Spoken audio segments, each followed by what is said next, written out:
Real key of the game was when Penny Toller came in to get things going for them about midway through the first half. And boy, once she got that fast break going with Penny and Tina and everybody else working so hard, they really blew it open into a big lead at the half and really coasted the second half. And on from there was no return.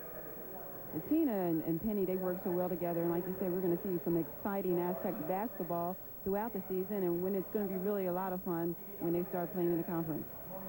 I want to remind you this has been a KTTY sports presentation in association with the Department of Telecommunications and Film, the San Diego State University, and the Southwestern Cable TV Community Programming Center. That'll do it. There you see Smokey Gaines talking to Tina right there. Smokey saying, "You think you could possibly play for me Thursday night against USD?" Was tonight the Aztecs against the University of San Diego. Both came in undefeated, 3-0 and 2-0. Toreros 3-0, and the Aztecs beat him. Kennedy with a good rebound, who had 8 rebounds on the night, number 42. He scores. The Aztecs fell behind in this thing as Martins, who got 10-point scores there. Martins, Watson, Owens all had 10. Scott Thompson, 16 points, 10 rebounds, high point man for USD. They led 28-24 to the Toreros. At halftime, they were up 36-30. Kennedy scores again there and came from behind, and free throws won it toward the end. Here with a 4-point Aztec lead, final scramble of the last, 15 seconds. This was an exciting ball game.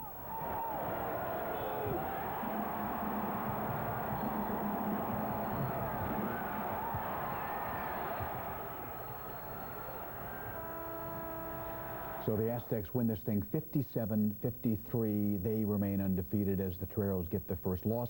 Let me show you a little bit of, speaking of the Padres, take out your little scorebook and get the magic marker to cross out the following names. The following names are going to be wearing Chicago White Sox uniforms in the 1985 season and beyond. First of all, number 48, pitching, Tim Lawler.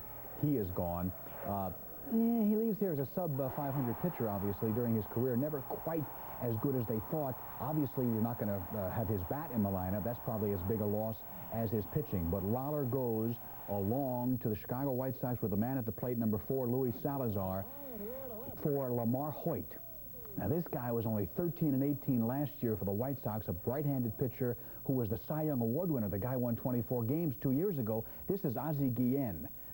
Minor league shortstop and a great fielder, potentially not a great hitter, who the Padres put in the deal along with a minor league pitcher, Bill Long, and they all go to the White Sox for Lamar Hoyt and a couple of minor league pitchers coming from Chicago to San Diego. So come in with a record of 9-14, a game ahead of the 7-14 Golden State Warriors. And here, the lineup for the Clippers. As announced by head coach Jim Lynam. At 1 forward, in his rookie year from San Diego State, number 44, Michael Cage. At the other forward, in his 9th year from Louisville, number 2, Junior Bridgman.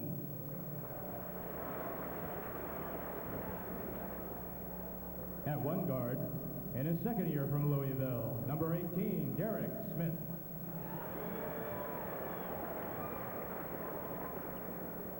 At the other guard, in his 7th year from Duquesne, number 10, co-captain Norm Nixon. And at center, in his 10th year from UCLA, number 32, co-captain Bill Walton.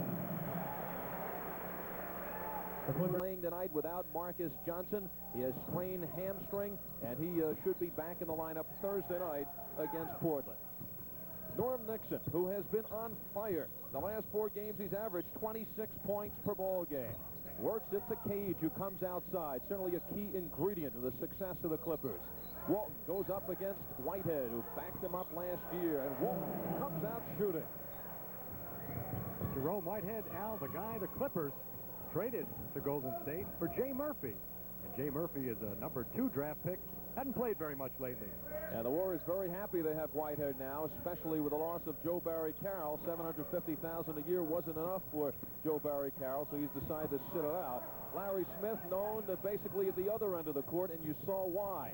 And now the Clippers, with Nixon leading the charge, is picked up by Lester Connor, a fine defensive player. And a line drive by Nixon, and it's 4-0 in favor of Los Angeles. Well, that's nice. That's what you want to do, is get off quick here. This is a pretty good home team, the Warriors. They've been miserable on the road, 1-9 on the road, but they've won 6 times here at the Coliseum. Sleepy Floyd.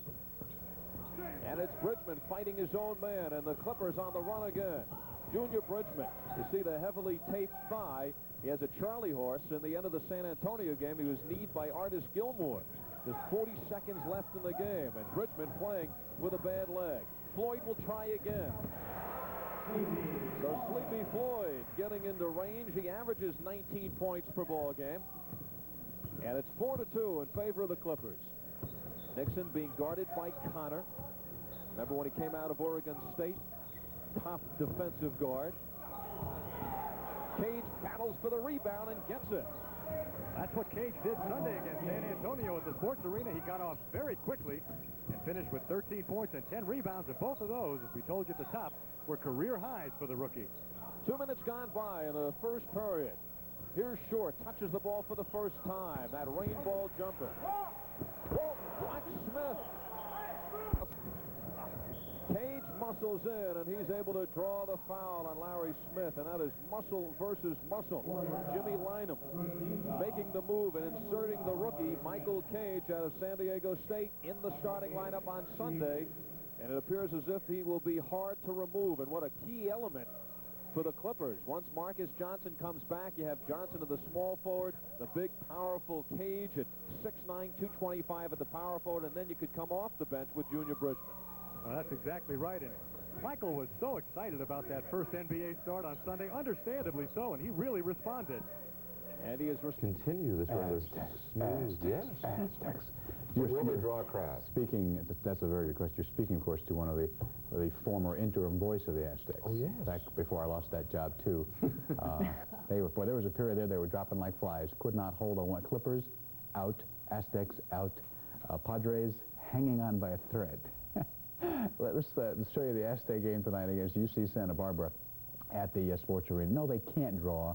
I have a theory that until they get a good on-campus facility where all the students can walk to it and have a big old rowdy time, they're going to have a hard time drawing unless they are absolutely spectacular. Anyway, they beat UC Santa Barbara easily. Here's Anthony Watson. He was third high scorer with 16. You saw 2 of them right there. See a nice move by Anthony coming up here. Aztecs were tied 39 all at halftime, but never trailed in the ball game and win it 84-69. UC Santa Barbara now 1-3. The Aztecs are 4-0, as in nobody's beat them yet.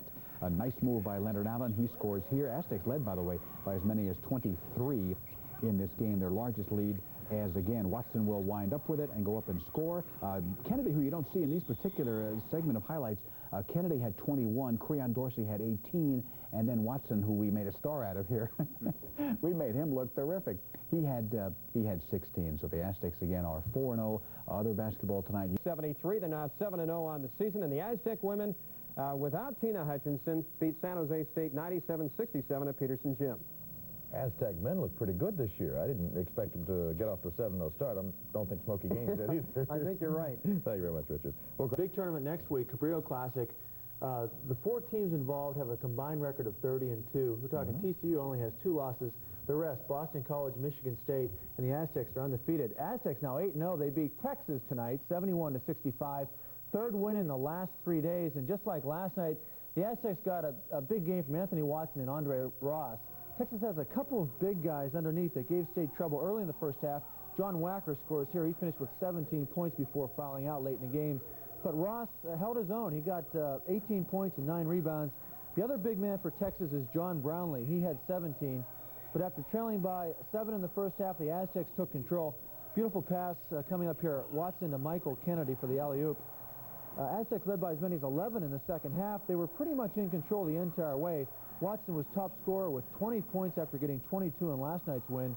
This is a neat pass here. Creon Dorsey to Watson, who got the score. Aztecs also got a good game out of sophomore Gerald Murray. He scored a career-high 11 points, including this hook shot right here. Aztecs win it by 6.